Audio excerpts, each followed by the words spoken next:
Politisi senior Nasdem Irma Suryani Caniago blak-blakan di hadapan Sekjen PDIP Hasto Kristianto. Irma menyebut bahwa Presiden Jokowi bisa kuat karena parpol korup dan bisa disogok.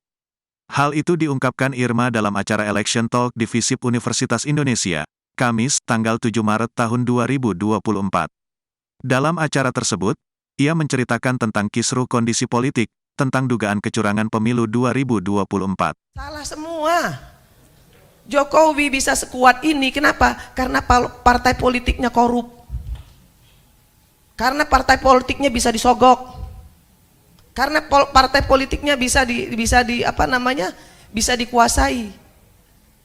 Makanya jadi hebat. Coba kalau partai politiknya nggak pragmatis.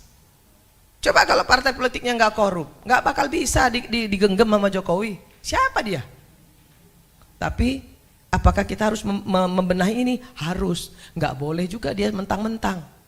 Nggak boleh juga dia semena-mena. Ini negara harus benar. Harus kita lawan juga. Tapi bersihin dulu dong partai politiknya. Kan gitu, Mbak.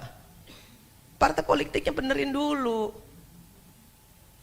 Ini Pak Golkar ada di kabinet. Sampai hari ini Nasdem juga belum keluar dari kabinet. PDIP nggak keluar dari kabinet. Ya kan? Terus ngomong pemerintah salah, begini, begono, begini. Dia sendiri melakukan kesalahan. Saya ngomong begini saya berani kenapa? Ada satu Pak Jika yang ingin saya sampaikan dengan Bapak yang saya sangat hormati.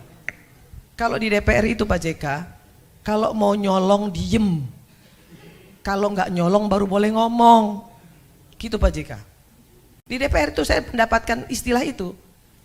Irma, kalau kamu kritis, kamu jangan nyolong. Tapi kalau kamu mau nyolong, kamu diem-diem aja. Jangan ngomong-ngomong. Jadi aja follower. Itu yang terjadi sekarang. Rusak parlemen kita ini. Bahkan ada di Komisi 9 saya itu ada 52 anggota. Ada 1, 2, 3, 4 orang, 5 orang sampai 10 orang. Yang 1 tahun datang cuma 5 kali.